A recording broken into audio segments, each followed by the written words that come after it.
할렐루야. 주께서 이 시간 가운데도 역사시사 우리에게 말씀 주실 줄로 믿습니다. 어떤 유명한 목사님의 어린 시절 이야기입니다. 이 한 번은 부모님이 아끼던 그릇을, 도자기로 된 그릇을 실수로 바닥에 떨어뜨리고 말았다고 합니다. 이 그릇은 곧 금이 가버렸고 이제 그릇으로서 역할을 하지 못하게 된 것이죠.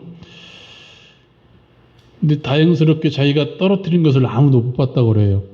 그래서 어떻게 했냐면 그 금이 간 부분을 잘 보이지 않도록 다시 돌려놓았습니다. 하지만 그때부터 부모님이 그러던 대로 가기만 하면 이제 두려워하겠죠. 염려가 되고 또 혹시나 그것이 발견되지 않을까 그렇게 생각했습니다. 비밀이 어디 있겠습니까? 결국 들키고 말았습니다. 그리고 묻습니다. 이건 네가 그랬니? 네 하는 말과 함께 변명을 쭉 했다고 합니다. 엄마는 가만히 듣고 있었습니다. 그리고 아무 말 없이 그릇을 가지고 부엌으로 가시더니 풀이나 접착기나 되겠죠. 그것을 가지고 다시 발라서 그 그릇을 사용했다고 하는 이야기가 있습니다. 모양은 깨어진 흔적이 있지만 구실은 할 수가 있게 된 것입니다. 그러면서 그 목사님은 이렇게 이야기합니다. 누구에게나 부서진 삶의 흔적은 있지만 그 부분을 하나님의 은혜로 붙인다면 그곳은 깨어지지 않는 어떤 부분보다 더 강하게 붙어 있는 것을 보게 된다라고 이야기합니다. 그렇습니다. 누구나 깨질 수 있습니다. 못 쓰게 될 수도 있습니다. 또 힘이 떨어져서 아무것도 아닌 존재가 될 수 있습니다. 우리의 삶이 어느 날 갑자기 깨어져서 더 이상 쓸모없는 존재가 될 수 있지만 하나님의 은혜로 다시 붙여지는 순간 우리는 이전보다 더 견고하고 또 귀하게 쓰임받을 수 있는 인생이 될 수 있다는 것입니다. 사랑하는 여러분 가정 가운데 삶 가운데 무너진 부분은 없습니까? 때로는 사람과의 관계가 흐트러질 수도 있습니다. 더 나아가 우리는 믿음 생활하는 사람들입니다. 우리의 믿음이 깨어질 수도 있고 우리의 신앙이 금갈 수도 있다는 것입니다. 더 나아가 우리의 삶의 부분도 깨어질 수가 있고 이 교회도 깨어질 수가 있고 나라와 민족도 깨어질 수가 있습니다. 그러한 우리들에게 오늘 말씀 가운데 등장하는 느헤미야는 큰 힘이 됩니다. 느헤미야가 한 일은 무엇이냐면 140년 동안 무너진 성벽을 52일 만에 세운 사람이기 때문입니다. 사랑하는 여러분, 오늘 말씀을 듣고 여러분의 삶이 더 나아가 우리 교회가 이 나라 이 민족이 다시 한번 회복되어 일어나기를 주님의 이름으로 축원드립니다. 우리의 믿음이 다시 한번 재건되기를 다시 한번 주님의 이름으로 축원드립니다. 그렇다면 어떻게 느헤미야처럼 무너진 곳을 다시 세울 수 있을까? 첫 번째는 관심으로 시작합니다. 무너지던 곳에 대한 관심으로부터 그 세움이 출발한다는 사실입니다. 말씀 한번 읽어볼까요? 2절 말씀. 2절 말씀 같이 읽겠습니다. 시작.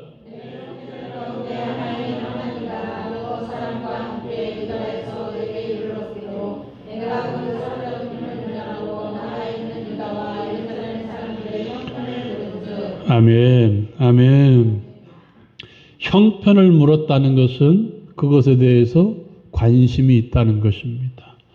아무런 이유 없이 관심 없이 묻는 사람은 없습니다. 어느 정도 생각이 있었기 때문에 유다에 대해서 예루살렘에 대해서 그곳 사람들에 대해서 물었다는 사실입니다.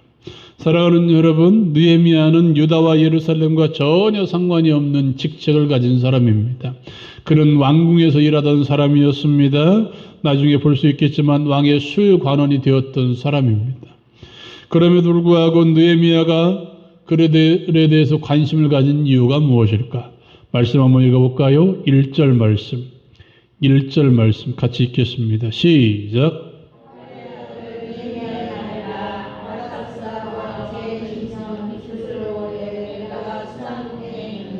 아멘. 느헤미야를 가리켜 하가랴의 아들이라고 표현하고 있습니다. 하가랴라는 이름의 뜻은 이건 한번 따라해 봅시다. 여호와가 자취를 감추었다. 한 번 더 여호와가 어둡게 하셨다. 예, 그런 의미입니다. 여호와가 자취를 감추었다. 여호와가 어둡게 하셨다라는 이름의 뜻입니다. 아마도 이 하가랴의 아버지, 다시 말하면 느헤미야의 할아버지가 이 예루살렘 성이 함락되었을 때쯤에 이 하가랴를 낳은 것 같습니다. 사랑하는 여러분, 이스라엘 민족에게 있어서 예루살렘 성전은 특별한 의미입니다. 절대 무너지지 않는 성전, 이 예루살렘 성전이 있기 때문에 우리나라는 망하지 않을 것이다라는 그런 믿음이 있었던 사람들입니다. 그런데 그 예루살렘 성전이 무너져 버렸습니다. 그렇다면 그들에게는 희망이 사라진 것이고 모든 상황 가운데 암담한 현실이 다가온 것입니다. 그랬기에 느헤미야의 할아버지는 이 자신의 아들을 여호와가 자취를 감추었다, 여호와가 어둡게 하셨다라는 이름을 통해서 그 당시의 상황을 우리에게 보여준 것입니다. 사랑하는 여러분, 모든 상황이 암담하고 희망이 없는 상황이었다는 사실입니다. 또 하나, 이 하가랴라는 이름의 뜻은 또 다른 의미가 있습니다. 이것도 한번 따라해 볼까요? 여호와를 기다린다. 여호와를 기다린다라는 의미가 있어요. 여호와를 기다린다. 여호와가 자취를 감추고 여호와가 어둡게 하셨지만 그래도 뭐한다? 하나님을 기다리고 있다. 하나님의 은혜를 기다리고 있다. 하나님의 도우심을 기다리고 있다는 사실입니다. 우리에게 어두움을 허락하셨지만 하나님의 도우심을 기다린다는 의미로 자신의 아들을 그렇게 이름을 지은 것입니다. 어쩌면 느헤미야의 할아버지는 하나님의 도우심을 기다리며 바벨론 포로 생활했을 것입니다. 느헤미야로 말하면, 오늘날로 말하면 이민 3세입니다. 이민 3세라는 것은 우리식으로 말하면 오늘날 우리 아이들에게 보릿고개를 이야기하고 새마을운동을 이야기하면 전혀 상관없는 이야기입니다. 저조차도 보릿고개가 뭔지 모릅니다. 새마을운동이 뭔지 모릅니다. 제가 그 당시에 태어났기 때문입니다. 예? 사랑하는 여러분, 느헤미야에게도 예루살렘 성이 함락되었다는 이 소식은 전혀 다른 세계의 생활이었을 것입니다. 또 느헤미야는 수상궁에 살았습니다. 왕의 술 맡은 관원이었다는 것은 왕의 비서실장 정도의 역할을 감당했던 사람입니다. 성공을 거두었습니다. 그럼에도 불구하고 그의 관심은 어디에 가 있었습니까? 유다와 예루살렘에. 유다 사람들과 예루살렘 사람들의 형편에 가 있었다는 사실입니다. 다른 나라에 가서 이민을 가서 그 자리에 갔다면 그곳에서 성공하기 위해서, 또 성공했다면 더 높은 자리에 가기 위해서 노력했을 것입니다. 사랑하는 여러분, 그럼에도 불구하고 느헤미야의 관심은 유다 사람들과 예루살렘 성전에 가 있었다는 것이죠. 여러분의 관심은 지금 어디에 있습니까? 이 젊은 남자들이라면 직장생활 하든지 사업을 하든지 성공해서 떵떵거리고 사는 것에 관심이 있을 것입니다. 젊은 여자들이라면 예뻐지고 또 예뻐지고 또 예뻐지고, 이제 조금씩 나이가 들어가면 뭐에 관심이 있을까요? 건강. 어떻게 하면 건강하게 살 것인가? 또 일하는 사람들이라면 그 일에 대해서, 여러분들은 농사 짓는 사람들이기 때문에 어디에 관심이 있을까요? 농사 짓는 일에 대해서. 어떻게 하면 많이 얻을 수 있을까? 어떻게 하면 뭐라고 해야 되나요? 팔 때 좋은 값을 받을 수 있을까? 다른 사람의 형편에 대하여 관심을 가진 사람들은 그다지 많지 않습니다. 대부분 뭐와 연관되어 있어요? 나와 연관되어 있어요. 그럼에도 불구하고 느헤미야는 자신보다는 누구에 대해서? 유다 사람들에 대해서, 예루살렘 성에 대해서 관심을 가지고 있었다는 것이죠. 왜 그럴 수 있을까요? 그것은 느헤미야의 할아버지로부터 출발한 것입니다. 자신의 아들을 여호와께서 자취를 감추었다. 여호와께서 어둡게 하셨다. 여호와께서 나는 그래도 여호와를 기다린다라고 이름을 지을 정도라면 자신의 자녀를 그렇게 양육하지 않았을까요? 하나님의 도움을 기대하고 하나님의 도우심을 의지하는 자들로 양육하지 않았을까요? 하나님에 대해서 가르치지 않았을까요? 하나님의 은혜에 대해서 가르치지 않았을까요? 예, 가르쳤습니다. 그런 가르침을 받은 하갈이라면 자신의 아들인 느헤미야를 향해서 뭐라고 가르쳤을까요? 너는 여기서 떵떵거리고 살아라. 너는 여기서 성공하고 살아라. 그렇게 가르쳤을까요? 아니요. 하나님이 언젠가는 우리를 도우실 것이다. 하나님이 언젠가는 우리를 이웃 가운데서 그곳으로 인도하실 것이다. 하나님의 은혜가 언젠가는 우리에게 올 것이다. 분명히 저는 이렇게 가르쳤다고 생각합니다. 사랑하는 여러분, 느헤미야는 그 아버지로부터 받은 그 양육에 대해서 이제 뭐에 대해서 관심을 가졌을까요?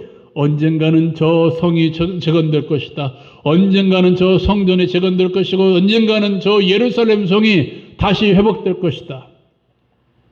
그러나 들려온 소식은 어떤 소식입니까? 이건 한번 읽어봅시다. 3절 말씀. 3절 말씀. 같이 읽겠습니다. 시작.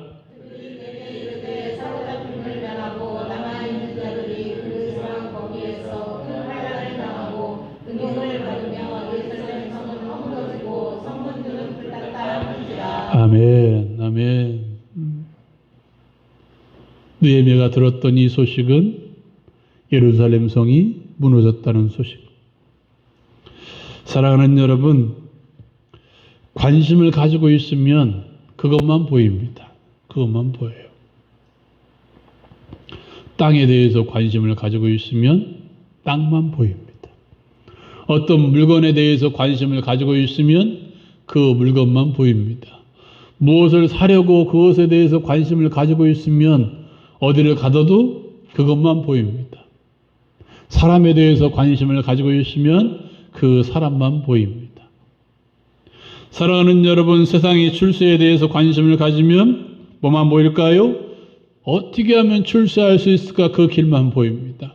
사람이 돈에 대해서 관심을 가지고 있으면 어떻게 하면 돈을 벌 수 있는 길이 열릴 수 있을까? 그 돈의 길만 보이게 되는 거예요. 그러나 무너진 것에 대해서 관심을 가지고 있으면 그것을 세우기 위해서 힘을 다한다는 것이죠. 예루살렘 성이 무너졌다는, 허물어졌다는 그 소식을 들었던 느헤미야는 어떻게 합니까? 한번 읽어봅시다. 4절 말씀. 4절 말씀 같이 읽겠습니다. 시작.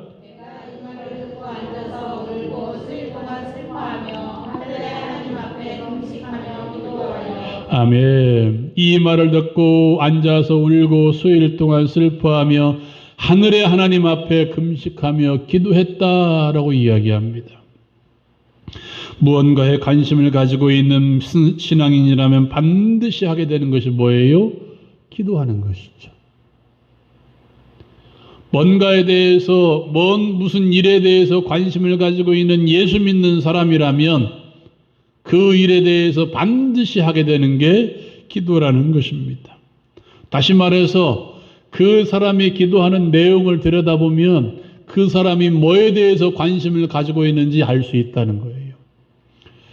사랑하는 여러분, 여러분의 지금 기도 제목은 무엇입니까? 기도는 관심입니다. 관심이 있는 사람은 기도합니다. 이 느헤미야는 예루살렘 성이 무너졌다는 이 소식을 듣고 난 이후에 한 행동은 수일 동안 슬퍼하며 하늘의 하나님께 금식하며 기도했다라고 오늘 말씀 가운데 들려줍니다. 5절 말씀입니다. 5절 말씀 다시 한번 읽어봅시다. 시작. 주를 사랑하고 주의 계명을 지키는 자에게 언약을 지키시며 긍휼을 베푸시는 주여 간구하나이다. 아멘. 이렇게 시작하고 5절, 6절, 7절, 8절, 9절, 10절까지, 11절까지 하는 게 뭐예요? 느헤미야의 기도입니다. 사랑하는 여러분, 성도에 대해서 관심을 가지면 그 사람은 성도를 위해서 기도합니다. 목사에 대해서 관심을 가지고 있는 사람이라면 목사를 위해서 기도합니다. 교회를 위해서, 교회에 대해서 관심을 가지고 있으면 그 사람은 교회를 위해서 끊임없이 기도합니다. 나라에 대해서, 나라의 일에 대해서, 경제에 대해서 관심을 가지고 있는 사람이라면 나라의 일에 대해서 그 일을 놓고 끊임없이 기도한다는 사실입니다. 기도하지 않는다는 것은 뭐예요? 관심이 없다는 거예요. 그 일을 놓고 기도하지 않는다는 것은 그것은 나에게 아무런 관심의 대상이 아니라는 것입니다.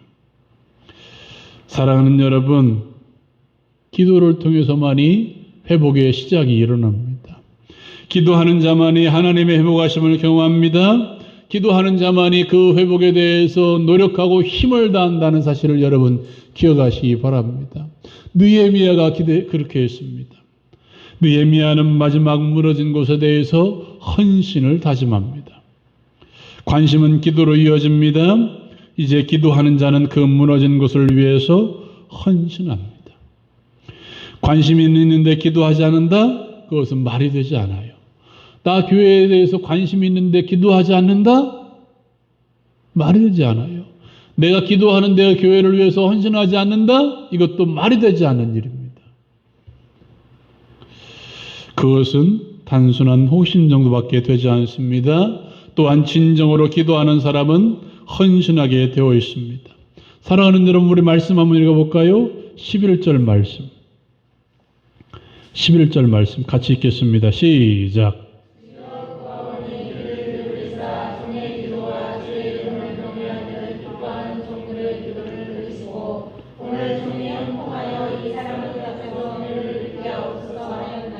그때 내가 왕의 술 관원이 되었느니라. 아멘.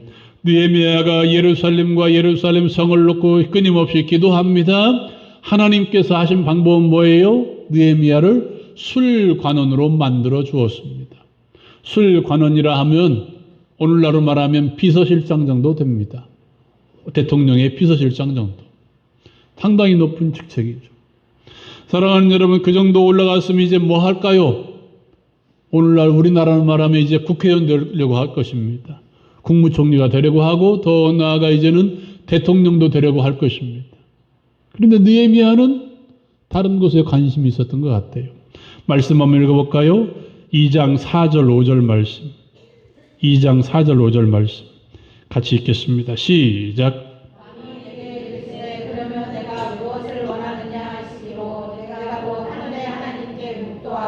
왕에게 아뢰어 왕이 만일 좋게 여기시고 종이 왕의 목전에서 은혜를 얻었사오면 나를 유다 땅 나의 조상들의 묘실이 있는 성읍에 보내어 그 성을 건축하게 하옵소서 하였는데. 아멘.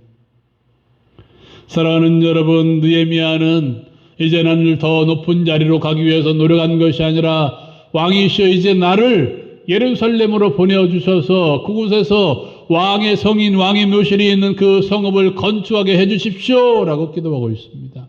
자신의 고향으로 돌아가서 그 성을 건축하게 해달라고 기도한 것입니다. 요청한 것입니다.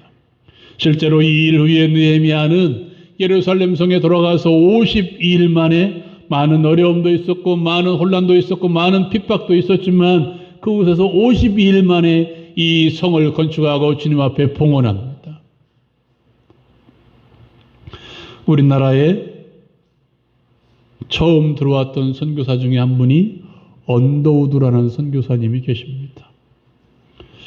그분은 원래 우리나라를 들여오려고 계획했던 사람이 아닙니다. 다른 지역에 선교사로 가려고 기도하고 준비했던 사람이었습니다. 그러나 그렇게 준비하던 중 동양의 한 작은 나라에 대해서 소리를 듣습니다. 아, 이 나라 누가 갔으면 좋겠다 하는 마음으로 여기저기 다니면서 한국에 대해서 소개하고 한국에 가서 헌신할 선교사를 찾아다닙니다. 열심을 다해 찾아다녔죠. 힘을 다해 기도했겠죠. 그러나 누구도 가려는 사람이 없었습니다. 이 한국이라는 나라에 가서 선교하려고 나서는 사람이 한 사람도 없었습니다. 아, 누가 갔으면 좋겠는데. 그곳에 헌신해야 될 사람을 보내달라고 끊임없이 요청하지만 따서는 사람이 없었다는 것이죠. 그는 더욱더 주님께 기도합니다. 그러나 기도하는 중에 하나님으로부터 음성을 듣습니다. 그곳에 너가 가라. 너가 갈 수 있지 않느냐? 네가 가라. 그는 이 음성을 듣고 곧 회개합니다. 주님 그렇습니다. 내가 가겠습니다. 그는 준비하고 우리나라에 들어오게 됩니다.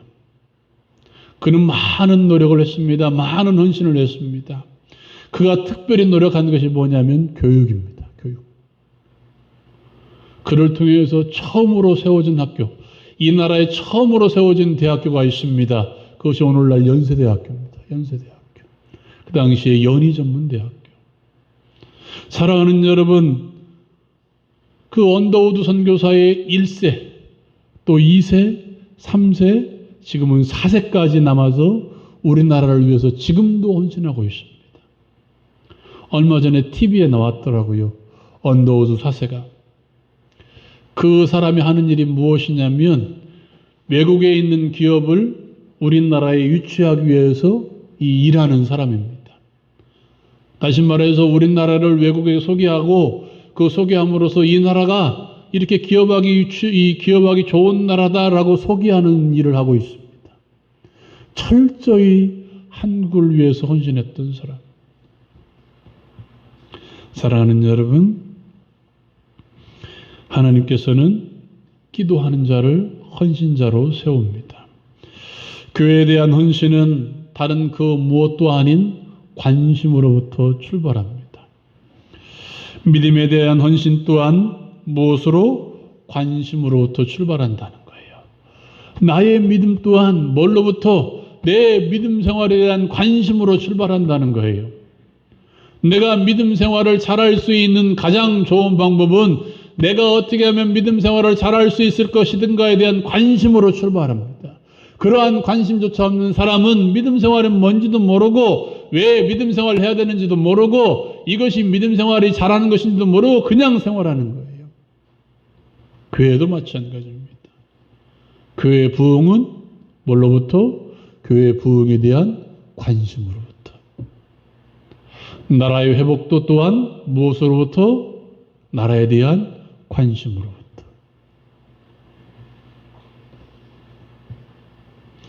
사랑하는 여러분, 여러분의 관심은 어디에 있습니까? 특별히 우리 교회는 이제 점점점 고령화돼 가고 있습니다. 아직 고령화됐죠. 문제는 전도의 문도 열리고 있지 않다는 거예요. 전도가 되어서 사람들을 채우면 그나마 나는데 그것조차 되지 않으니까 고령화되고 고령화되신 분들은 힘이 없어지고 이제 하나님 나라에 가면 이 자리는 비어있을 수밖에 없다는 거예요. 자신의 일에만 관심이 있다면 이런 것은 보이지 않을 것입니다. 아마도 수년 내에 이곳에서 예배하는 사람들이 지금 이 상태로라면 반절이 줄어들 것입니다. 정확히. 한 10명, 10명 앉아서 예배하는 날이 곧 이를 거예요. 내가 잘 되는 것, 내가 건강한 것, 내 자녀가 잘 되는 것, 중요합니다. 중요하죠. 그러나 내 믿음이 제대로 서 있지 않은데 내가 잘 돼봤자 무슨 소용이 있겠습니까? 내 믿음이 바로 서 있지 않은데 내 자녀들이 성공해봤자 무슨 소용이 있겠습니까? 개인의 신앙생활은 교회와 뗄래야 뗄 수 없는 관계입니다. 교회 생활을 제대로 하지 않는데 내 믿음이 좋다? 거짓말입니다.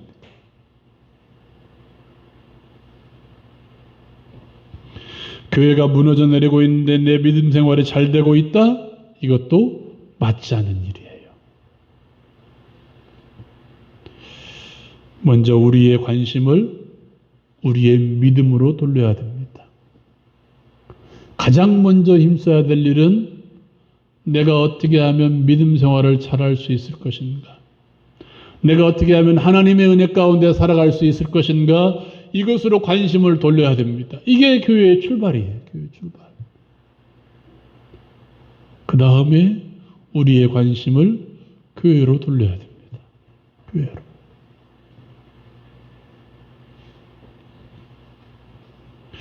우리의 시선을, 우리의 관심을 교회로 돌릴 때 교회가 회복될 수 있습니다. 우리의 시선과 우리의 관심을 교회로 돌릴 때 우리는 교회를 놓고 기도할 수 있으며, 그렇게 기도하는 자를 하나님께서는 어떤 상황이 되었든, 그 사람이 나이가 있든 젊은 사람이든 그 사람이 없는 사람이든 있는 사람이든 그 사람 형편과 그 사람의 능력과 그 사람의 나이와 전혀 상관없이 그 영혼을 사용하셔서 교회의 회복을 일으켜 세워주신다는 사실입니다. 하나님께서는 교회를 위해서 기도하고 교회를 위해서 헌신의 준비가 된 사람을 사용하십니다.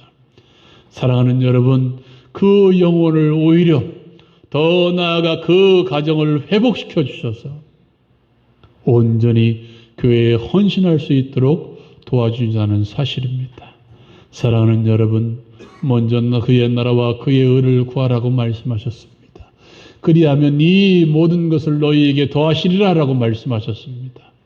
이 말씀 기억하고 여러분의 관심을 내 믿음 생활, 여러분의 관심을 교회의 회복, 여러분의 관심을 교회의 부흥으로, 여러분의 관심을 이 나라 이 민족으로, 더 나아가 여러분의 관심을 주의 나라와 주의 의로 향할 수 있는, 그래서 그 관심을 기도로 바꿀 수 있는 우리 모두가 되기를 주님의 이름으로 축원드립니다. 기도하겠습니다. 사랑하는 여러분, 이 시간 잠깐 말씀 생각하면서 우리 함께